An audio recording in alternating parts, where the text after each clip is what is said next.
The Public Safety Committee meeting for Tuesday, May 4th, 2021 is called to order at 6:32 p.m. First, we're going to have a moment of silent meditation followed by the Pledge of Allegiance.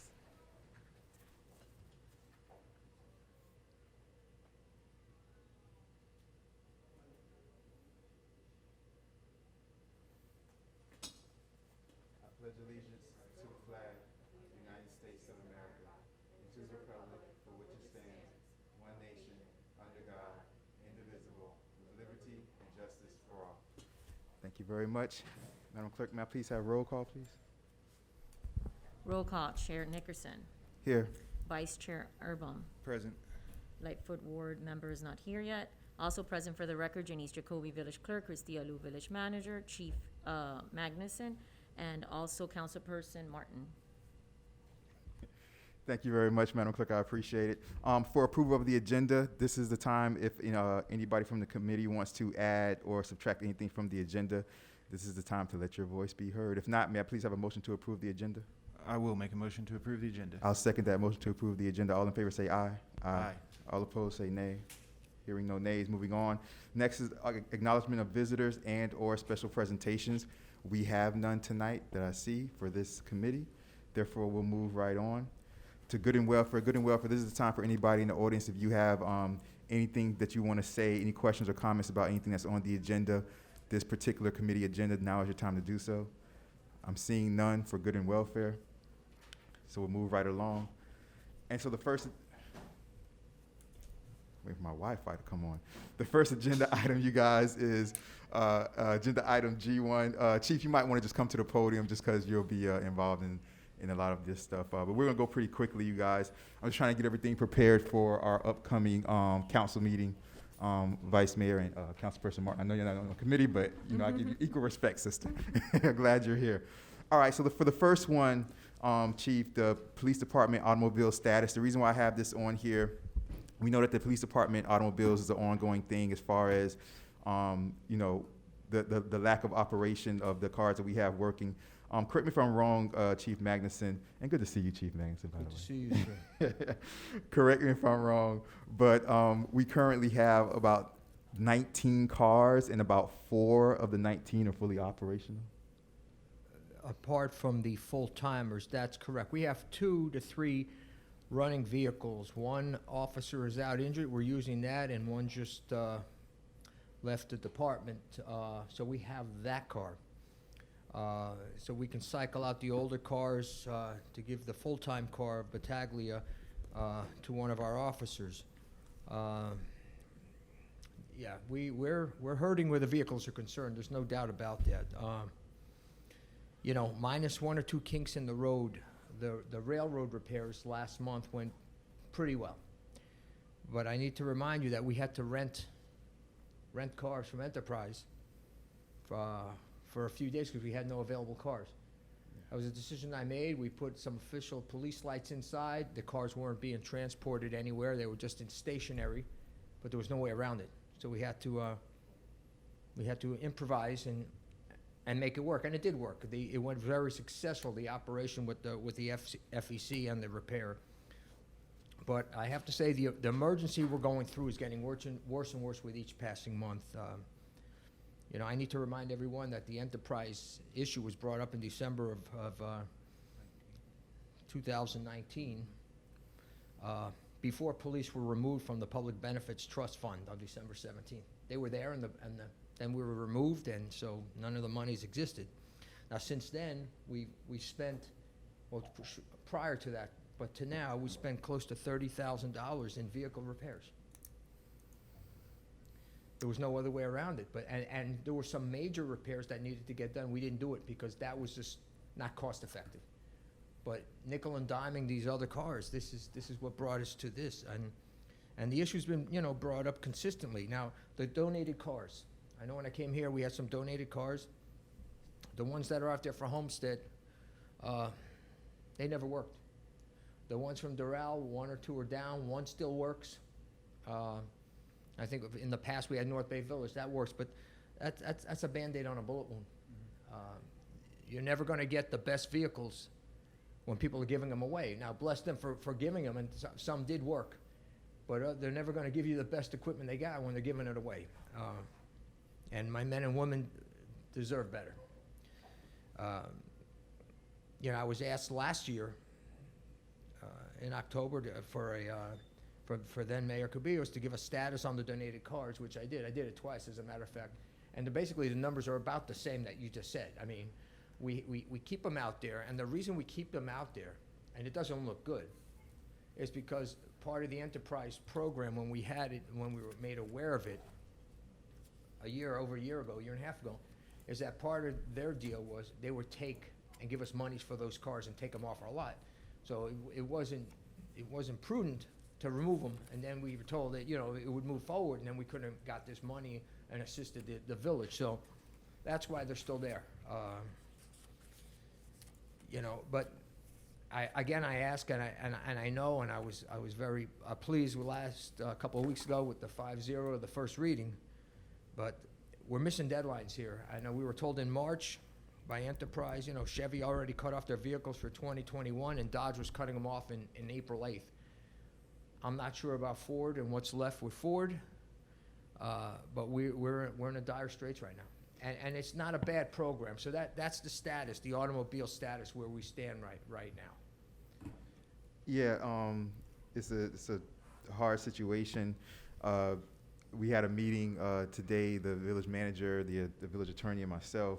And I've been saying for a while, Manager Lou will tell you that, you know, for this upcoming second reading that we're going to have at the regular council meeting at the end of this month, for that ordinance about the public trust benefits, I'm also going to work on also doing a resolution not only for the amount that we're going to use, and so I'm going to put together a resolution, and of course Attorney Geller will, you know, verify it, for the amount of the public trust fund that we'll use for the police department, and I'll leave the amount blank so that once we get to the meeting and we debate it and go back through it, whatever amount that we decide on, if the second reading of the ordinance passes, we can do that night. And we're also working on a resolution, Madam Manager, about the enterprise program also.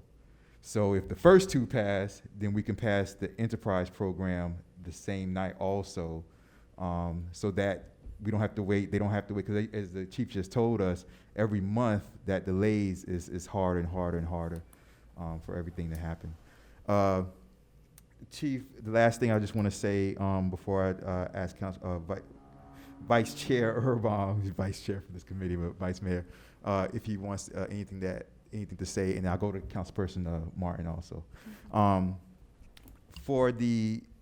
Just to prepare for the enterprise program, for this initial, you know, what we're looking at as the initial phase of what is needed as far as police cars. Are we looking at, last I heard, it was 6, or is it still 6 that we're looking for the first phase of the new police cars that would come in off the lease program? Six would be good. In the past, when I brought it up a year and a half ago, I was asked to put it into tiers. Yeah. Over a couple of years, but since time has gone on, the 3-3-2 phase, really, the 6 would be the way to go, obviously, and you know, and then we see from there what may be needed moving forward. But originally, to be fair, it started with 3 and then 3, but because of the time elapsed, it's going to have to be more now. Thank you very much, Vice Mayor Urban, Vice Chair. Yes, my first question might be for the manager as well. Do we know that Enterprise will still honor the agreement that we had hammered out with them originally? We don't have an agreement with Enterprise. Enterprise has provided us quotes and you know, fact sheets about what is available, but some deals have expired. Okay. So we are, I think I emailed you this week or last week that there are 2 options still available. And so we're going to hope to make those deadlines. And that's as a result of recent communication with Enterprise? Yes. Okay, very good. Yeah, we're in very good. Very continual engagement with them. And then in the event that we are able to do this correctly in the general council meeting at the end of this month, how long would it take, do we know, for Enterprise to begin collecting these vehicles? The plan that we discussed was once we were able to put down payments on, they can make the orders immediately. Okay, We do have a deadline for a Charger, a Dodge Charger. The deadline is the end of August. And the Ford Interceptor, which is an SUV, those are the two available through Enterprise at this moment. okay. There are some other options becoming available, but we don't have that data yet. But that is indefinite.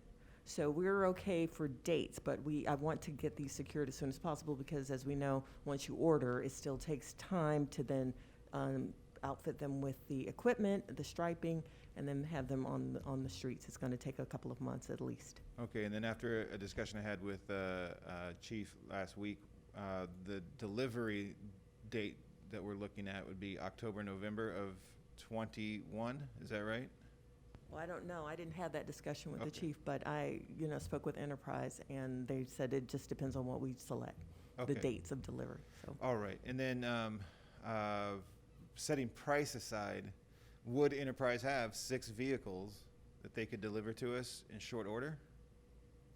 it's ordered. It's not. The Enterprise would have to make the order, so they would be ordering 6. So you had referenced 2 Interceptors that would be available now? No, I don't. I'm not aware of that. I was Okay, told that alright. I could order these and that they would come in, but I don't know the I got you, conversation okay. that you may have had. No, It's no. I different. was just a moment ago. I thought you had said that Enterprise said that there were 2. The Interceptor was No, something that's 2 available. different vehicles. Interceptor is one. The other is Charger, So they have like okay. a sedan and an SUV. But not that they have ready, but that they have available to order with a future delivery date once it's outfitted. Right. Okay. These are what's available now. There's deadline, so now there are no more. I think the one Durangos, we missed that deadline in April, so now we can't order that. Okay. So what's left to order is Interceptors, which is an SUV, and the other is the Dodge Charger, which Okay. is a sedan. Okay. All right. Very good. Those are all my questions for right now. Thank you very much, Vice Chair. I appreciate it. Councilperson Martin? Oh, just a ballpark of how much this is going to cost for the 6 vehicles? I know we don't have an exact idea, but what Yeah. are we thinking? So the 6 vehicles, fully outfitted, and like to get them and have them fully outfitted and police ready is $5,883 per vehicle, which comes out to $35,298. Okay, thank you. Okay, thank you. Anybody else from the audience about police vehicles? All right, seeing none. Moving on, so the next thing is the general police status update. So Chief, if there's anything on your mind that you think that we should know about, first of all, thank you for the police schedule. I know it's been tough, because of the officers who, are not really scheduled right now, who can't come into work for various a number of reasons.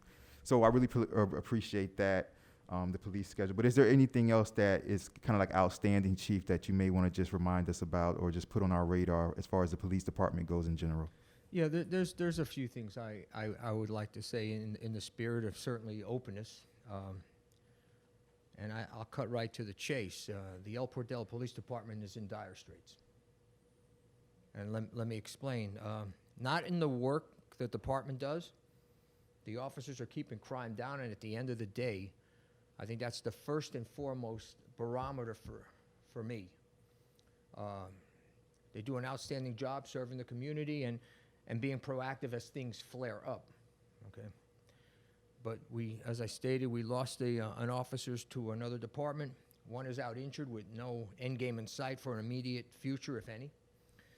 And 3 reserves have resigned.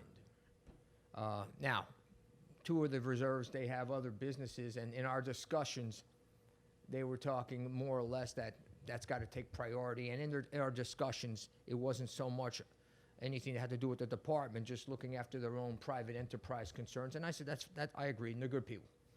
The other one got a good job with the school board, a military man, and he's just a little bit tired now, so I understand that. But what I have also hammered at, because of officer safety concerns, is the added personnel for midnights. And I think officer safety to me trumps everything else, including cars. And you know where I stand with the cars, because it's detrimental. I'm not going to lessen my standards for hiring quality people. Right now, I know we're in negotiations. We're perhaps maybe not after negotiations are over, but the lowest paid department, or one of them in Dade County, with a non-existent fleet and needed equipment such as gas masks and helmets that don't seem to be on the horizon anytime soon. You know, that being said, I want to attract quality people. I will not, and I'll say it right now, I will not lower my standards of hiring people. Now, since I've been here, we've had 24 people have applied here for a variety of, mostly reserve. We've taken 3 out of 24, and that's still probably a higher percentage of what goes on in the nation for picking police. The number that jumps out at me is that only 23 or 24 jumped out, and a lot of them are retreads from other departments that left. You know, we've had a couple people that weren't from other departments. They had other civil service jobs, and it fit like a glove. But I don't want retreads. This department's too good. This village demands better. I mean, if somebody's got 3 or 4 agencies under their belt and they've only been a cop for 10 years, I don't want them. I mean, that's just a red flag, and that's the thing I have to look out for the most for this department is having the right people. But there is a concern that only 23 or 24 people have applied.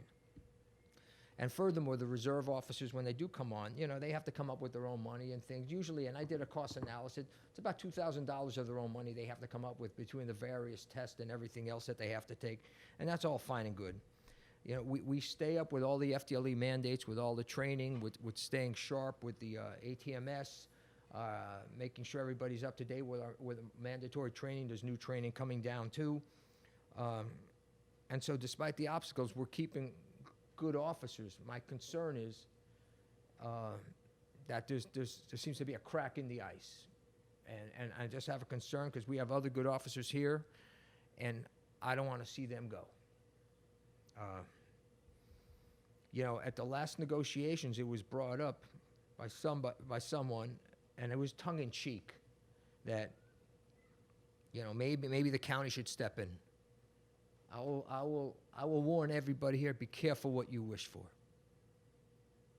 The service will not be anywhere near, and the cost will be far greater than what you would pay now for officers in this department, ultimately. You know, in a October 2020, there was a previous council person told me in an email when I voiced my manpower concerns, and I was told, and I have to write it down, quote, "It's very easy to see money in a trust and to access it versus being truly strategic and putting together a long-term plan for the village." I don't care where the funding comes from. My police department should not be stonewalled without a sense of urgency to the request that I clearly see, and I've been hammering away at. To me, it's quite easy for somebody to say it's easy to try to tap into monies. I would say to that person over there, it should have been just as easy for you to come up with a solution and protect this police department. I can only do so much. So you asked me what's the assessment on the department. You know, I'm a straight shooter, forward, always respectful. But I'm telling you, what I see coming down the pike, it isn't good. We got good people here that have been working above and beyond in time-wise and in their abilities to keep crimes down low, you know, and to work with the public. But they need some assistance.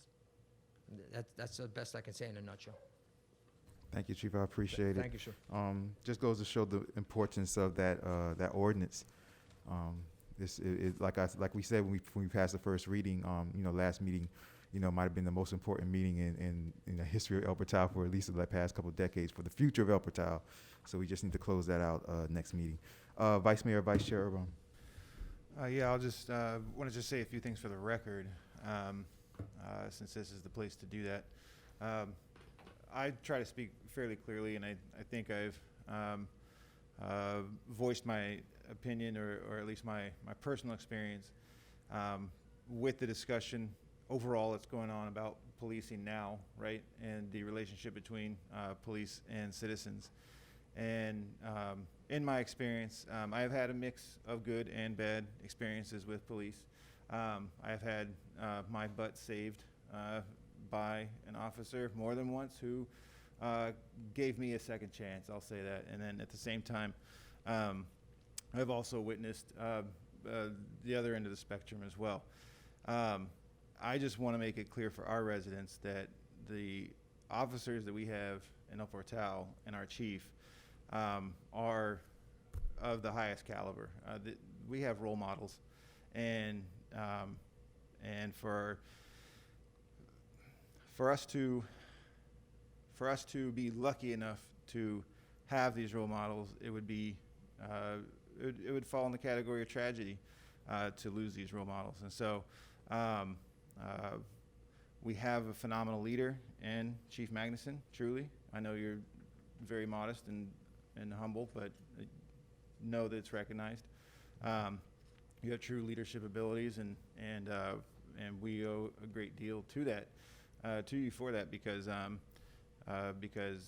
leadership is the most important part. And in that role, it is the council's responsibility to take care of this and make sure that we have this under control. So the council should feel an incredible amount of pressure. The council should feel an incredible amount of responsibility, and understand also that if we are successful at the end of the month with the ordinances and resolutions, that is simply buying us some time and a few more steps. There are still things that need to be done.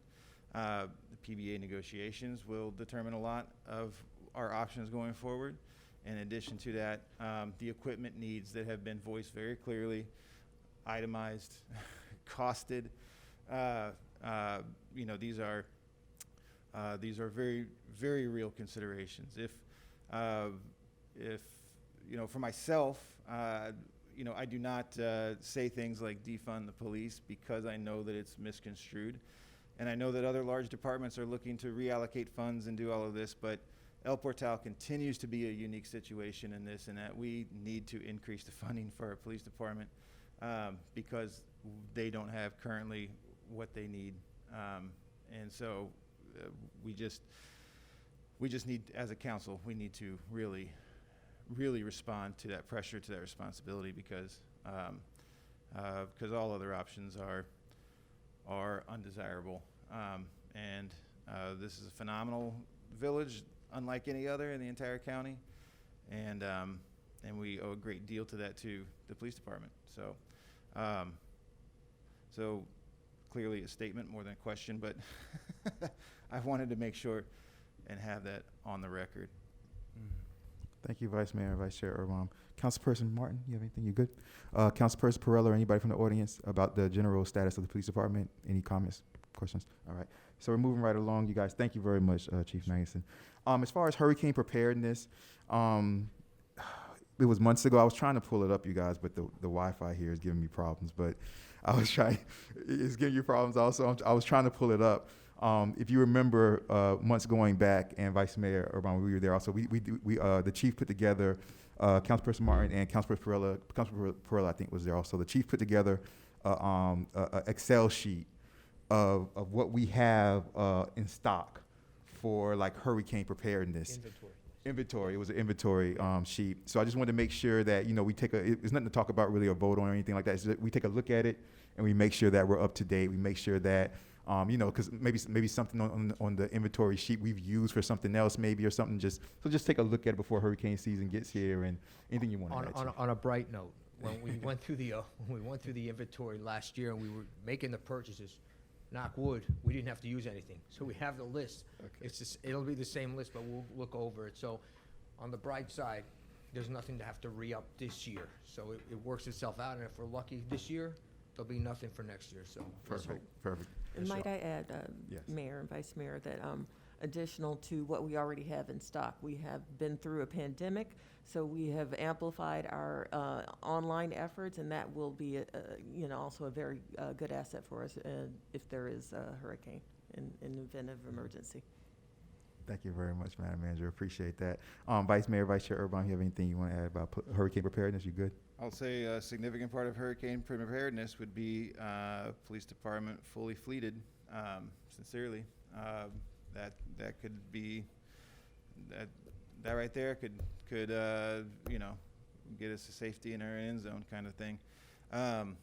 And so, in addition to that, with public affairs, I did intend next week to try and hammer out a couple of new things with the Public Affairs Committee, but one of them being 2 new events during the year, one being a welcome to hurricane season kind of preparedness, almost like not necessarily a town hall, but a chance for residents to come out and everybody essentially, it would be like a town hall in that it would be a emceed event, essentially, with a chair going through what you should be doing to prepare your property for hurricane season, right?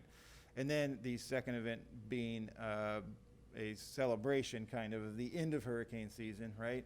Again, inviting residents out and helping them understand how to store equipment properly, take stock, and get prepared early for next year. So I use a Max Tracker. I call it the Max Tracker app, but it's Max Mayfield's app for hurricane season. I activated it a couple weeks ago. Notifications a little early, but in it, sea temperatures are already 85 degrees throughout the entire equatorial Atlantic. So there's no reason to believe that this hurricane season is going to be quiet. And then remember that we got lucky the way the Bahamas did not. We got lucky the way that Central America did not. And so I'll be proposing that we do something in terms of an event to bring the residents out to help them understand what's needed to get prepared for hurricane season. We'll see if we can pull that off, but we certainly have the planning to do the end of season to get ready for 2022. But I'm going to be looking to get something together as close to June 1st as possible to do that. Thank you, Vice Mayor, Vice Chair Urban. Councilperson Martin, anything about hurricane preparedness? I think you have a comment. Beyond. I was just going to suggest to the Vice Mayor that there is one other mechanism you could employ. They call it trying to reason with hurricane season. Mhm. It's kind of I'm a a little parrot- I'm a old these parrot head. days, but Yeah. I just thought I'd toss that in All for right. what it's worth. Thank you, Yeah, you got it. Councilwoman Martin, for recognizing. Margaritas do well too. Thank you very much, Councilperson Martin, because I didn't see him. For the record, we do have Attorney Geller, Interim Attorney Geller here. Councilperson Martin, hurricane preparedness? I think I was on the line with Vice Mayor Erbaum, but that might be something better tackled in the Public Affairs Committee. So nothing for now. Thank you very much, Councilperson Martin. Madam Manager? Yeah, I'd like to also remind the council or the committee, and hopefully you will take it back to council, the text communication proposal that we received. This is a very valuable resource for us moving forward, especially as hurricane season is approaching. I think it would be very helpful to our residents as a form of communication that's not just online, the website, because that's what we presently have.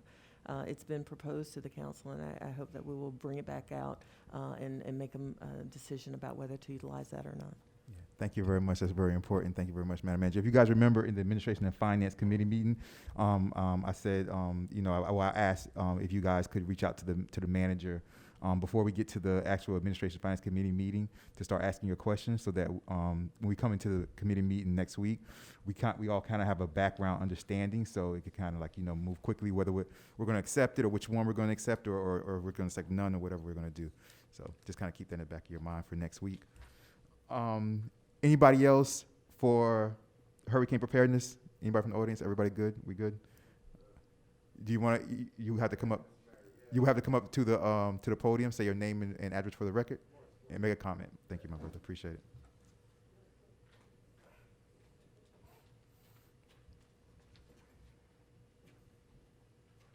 Just say your first and last name and address for the Yes, record. my name is John De Garcia. I'm actually the building clerk for the Village of Portal. Can you say your address for the record, your home address? My address is 1912 Beaumont Lane, North Lauderdale, Florida, 33068. Thank you. All right. For timekeeping, for FEMA preparation, I'm actually certified. Just in regards to preparation for the FEMA, when it does come around, the hurricane season, for tank keeping purposes. Like, I wanted to tell the officers that I am actually certified for that. Thank you very much, my brother. Appreciate that. we have all type of talent throughout El Portal, all type of certifications throughout El Portal. We appreciate that. Anybody else for hurricane preparedness? Very good. Good to see you, Mr. Garcia. Good to see you here. Anybody else for hurricane preparedness? Just one Vice last Mayor comment. I looked it up to get the official name here, but I also have the Miami-Dade County app called Ready MDC, and it's actually a pretty solid app. So I consider myself a nerd about this stuff, and I use the Ready MDC app. So I'd say anyone out there listening, it's a great tool to get started, getting ready for hurricane season. Download the Ready MDC app. One thing, if I may, Mr. Gladwin is also a wealth of information, Yes. and last year we went back and forth a great deal of the time, and he's just, you learn so much from the gentleman, so he's Yes, force multiplier. Absolutely, Mr. Gladwin, who is also on all of those sustainability and resiliency task force meetings that I send you guys. Mr. Gladwin, along with the chief, is on every single meeting. Mr. Gladwin acts as a consultant to the task force, so we appreciate that. Anybody else for hurricane preparedness? We good? All right, seeing none. All right, so the next thing, you guys, and I'm gonna try to go really quickly here so we can finish this up because we're moving into public works this time. Is the crime watch meeting on April 26th? The chief and I, we were part of the crime. And I believe Vice Mayor Urban was there also. That's my block. Yep, Vice Mayor Urban was there also for the crime watch meeting.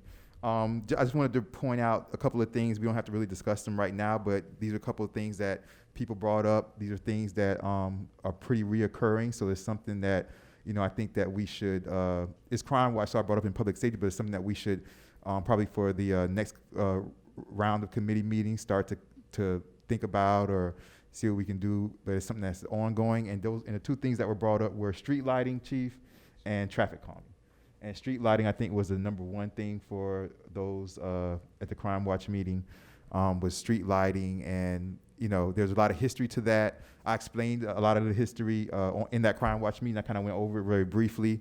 For sake of time, I won't go over it here because we can discuss this in a future committee meeting. But Vice Chair Urban, what say you? Well, the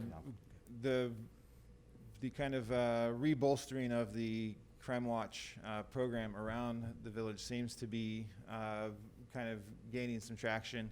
And it's been incredibly helpful having the resources from the county. It's been incredibly helpful having Chief Magnuson and Paul Battaglia, Officer Battaglia actually, was at our first block meeting. And so in addition to this, the Crime Watch block activities can also become useful in, things like hurricane prep and then even in the event of being impacted by a storm, for example, these communication pipelines can become useful for that as well. So it's been great. Before the Crime Watch came onto our block, honestly, our block was kind of thinking, well, we already watch out for each other. But it's really been great to kind of get together and speak specifically about these things. And I think you only need about one meeting a year to qualify, but we intend to have 3 or 4. And so so it's been great. It was honestly something I was thinking, well, we're already doing that. What do we need a Crime Watch meeting? We already do that. But the truth is, it's been incredibly helpful, and a lot of that helpfulness is seeing that other blocks are doing it as well, and then you kind of get a community, more of it feels less like a block, crime watch, more like a village crime watch, and it's great. So it's been great, and I encourage everyone in El Portal to find out who your block captain is if you don't have one, volunteer someone else. The idea behind it is to block by block get everybody involved. When you get them involved, they get these signs at the end that say you're entering a crime watch or the official crime watch. And some will say, well, what's the use of that? And I always tell them the same thing, going back to my times with the city of Miami. If you're in a parking lot, I don't know if anybody has I still do, the club for the steering wheel, and you're looking to steal a car, and you see one with the club, you're going to go to the next one. Unless you got a hacksaw underneath your jacket or something, you're going to go to the next one. You're looking to go into a neighborhood, and you got the crime watch on there. Somebody with a little bit of smarts is going to go to the next block thinking they're not as organized. And that also behooves those as they start trickling out and getting more and more not to get left behind. Because, push them out, into another area, get them out of El Portel, but everybody piece by piece should get on board, and I guarantee it'll pay handsome dividends. Yeah, and my concern with that actually was, okay, well, the signs become faded over time, and when they become faded, it looks like no one's any longer paying attention and maintaining. And the good news is the county will, the signs are free. So if we ever decide, hey, this, because that really was for me, if the sign's fresh looking, it looks like someone's newly and currently paying attention to the neighborhood. But once they become faded and hard to read, then you start to think, no one's been paying attention for a while. And so the good news is that the county will replace the signs for free. So that's amazing. Thank you very much, Madam Vice Mayor, Vice Chair Urban. Thank you very much, Chief Magnuson. You guys good? Councilperson Martin, you good? Councilperson Perrello, anybody from the audience about Crime Watch? All right. Like I said, that can come up later in a later committee meeting as far as starting to address the light situation. It's an ongoing thing. There's a lot of history to it, and we'll get into that another time. The last thing, you guys, before we move on to close this meeting out and get to the next meeting, the public safety drone. Okay, I spoke about this a couple committees back, I believe. And so the public safety drone, you guys, is all about, it's a couple of things. Unfortunately, throughout El Portal, we do have every once in a while, and the manager will be able to speak on this also, or validate this. We do have every once in a while, and it usually happens, Chief, would you say once every maybe couple of years, once every year and a half, which is we have a distinctive elderly population, and a lot of times we'll have members of the elderly population also kind of sometimes go missing, and that's happened. And we'll get out as a community and we'll look around, we'll gather together, we'll spread out and walk around the community and try to find these elderly individuals. Not only would a drone help with that, but the primary reason why this drone idea came up was because last time when we had the ETA flooding, which really hurt parts of El Portal really bad, myself and the village manager, we were in contact with the county. And one of the things that they said was, okay, there may be possible help for you, but you have to show us the damage, you have to show us the flooding, like the damage of the flooding, preferably from an aerial view. And if we just simply had a drone, we could have gotten a lot of help that we didn't receive because we didn't have aerial views of that flooding to show just how much it did affect El Portal, how much it hurt El Portal.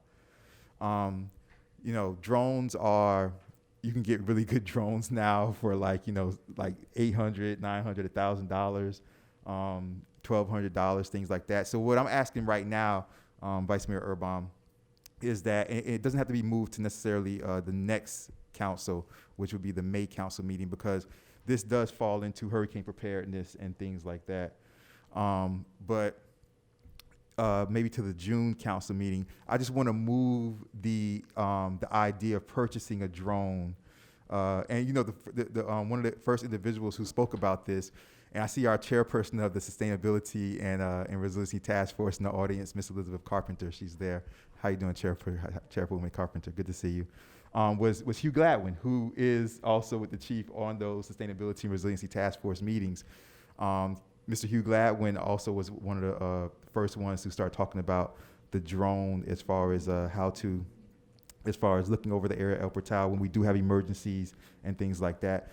Chief Maxson, you could also speak on the drone as far as the police department goes itself and how it could help benefit the police department as a whole. I have mixed feelings about the drone. as it relates to the police, the unmanned aircraft system. And I did some added research since we've had the discussions and then when I know it was coming up. And just some things to put out there. Potential cost, software, personnel needs. Now that we're officially an airplane approach path, how does that impact us?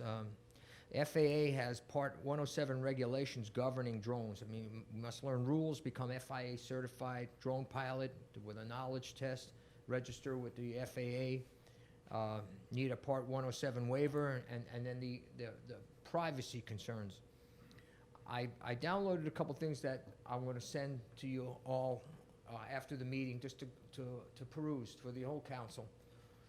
There is also a recreational flyer and modeler community-based organization part that may be a better fit, and I would say it goes along with the sustainability task force, but not necessarily part of the task force, because then it falls under the auspices of government.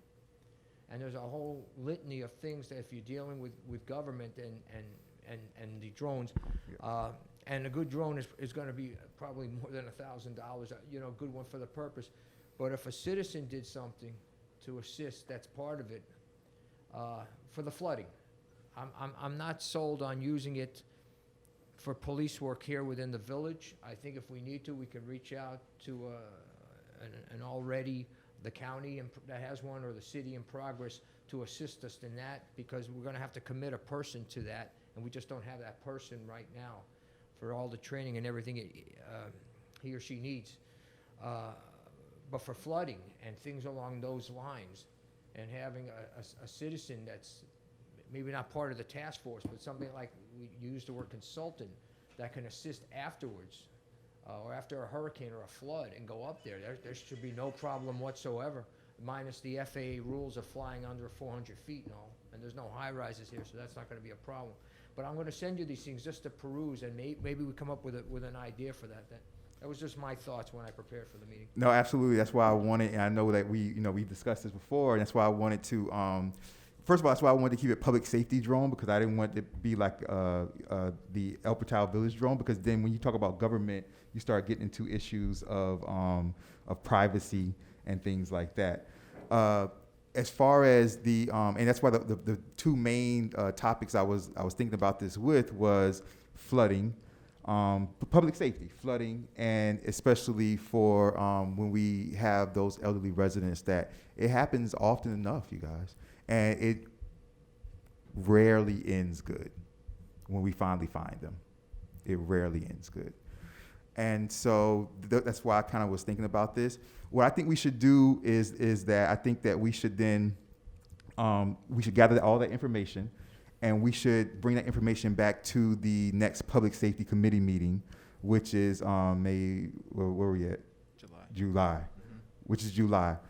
Which is, I mean, we'll be in the middle, it's still towards the rainy season and stuff like that, but it gives us time to bring all that information and lay it all out on the table to then make a educated decision based on all the information that we have. Vice Mayor, Vice Chair Irvine. Yeah, so I think this is worth continuing discussion. It sounds like certainly from a police department standpoint, there's other equipment needs that certainly supersede this. But then as Chief was talking through the, pilot's license and things like, I've got friends who 3-4 years ago started working on their commercial drone licenses because there's companies that pay you for these services. And so, I think if we were able to contract, we put out the list of requirements in terms of licenses and training certifications required. We put somebody on like a $50 a month retainer, so that way when we need them, that means when we call them, that's 24/7, right? $50 a month retainer, something like that. That means that when we call them, they show up. So, and then, per event, there's be like another fee, right? So in the event that we actually do need them to come and do the work, then there's actually, a fee attached to that, right? But in my mind, to guarantee that they actually show up when you call them, you put them on contract, essentially pay them monthly, and then pay them for whatever event they show up to. And then you can put out an RFP, RFQ, whatever it is, for qualified. It might be individuals, it might be companies, but I certainly think that we'd probably have a far broader base of talent by going that route than trying to hire in-house for something we might only use twice a year, for example. So that's my thoughts on that. So I certainly think it's worth continuing the discussion. I personally am a fairly radical person politically when it comes to privacy issues, but at the same time, I don't find that we're going to have too many issues show up with that. But how many out of too many, Attorney Geller, could be catastrophic for the village? So, so not too many, right? But all it takes is that one. So, I feel comfortable that it's not going to. That we're not talking about this as a way to infringe on privacy issues. I do think it's a straightforward issue of these are the two scenarios we really need it for. So, and I think we could probably contract the talent. Thank you very much, Vice Mayor, Vice Chair Urban. I hear you. I think if we get to that point, we'll discuss it. It may be cheaper to get somebody within to become certified. And then, when we need them, they're already here. Maybe that certification might be cheaper than, $50 a month. But that's something that if we get to that point, we can discuss it at that point. Councilperson Martin. I also want to mention that drones break very easily, so you want to make sure that whoever it is that's operating it is fully able to operate it. Otherwise, that expenditure looks a lot different than just the $1,000 initial expenditure. This is spoken from someone whose husband has broken quite a few drones and continues to buy them. And in addition to that, I do know that a lot of photographers are also really skilled at using drones. So if we're envisioning just maybe a couple times a year, that might also be, I think there's a wealth of people that could provide that service that could also save us some money at the end. Thank you very much, Councilperson Martin. Councilperson Perella, anybody from the audience about drones? Seeing none. Chief Maxson, you good? Yes, sir. All right, you guys. Before we go on, you guys, unfinished business and general orders. We don't have any new business. Vice Mayor Urban, you have anything new business about public safety you want to bring up, or you good? Sorry, nothing I won't bring up in public affairs regarding hurricane season preparedness. Thank you very much. That was a great idea, by the way. Good and welfare. Anybody from the audience, this is the time you can come up and talk about anything at all. It doesn't have to be only public safety, committee meeting, agenda items. It could be anything at all that you have on your mind. Good and welfare. Mr. Mayor? Yes. Just something for the record. Of course. Just going back to the Crime Watch meeting portion, just want to make sure if we're encouraging neighbors to kind of create these crime watches, that we also think about maybe some way that we can get some official training to them, just to make sure we don't have any issues as it relates to biases or anything like that. Thank you. So just wanted to put that on the record. Appreciate that, Councilperson Martin. Very good idea. Thank you very much. Chief will make note of that. Thank you very much. Anybody else for good and welfare? We're good. Seeing nobody else. Do I have a motion to adjourn the Public Safety Committee meeting? I will make the motion to adjourn the public safety meeting. Thank you very much. I'll second that. All in favor say aye. Aye. All opposed say nay. Hearing no nays. The Public Safety Committee meeting for Tuesday, May 4th, 2021 is adjourned at 7:20 p.m.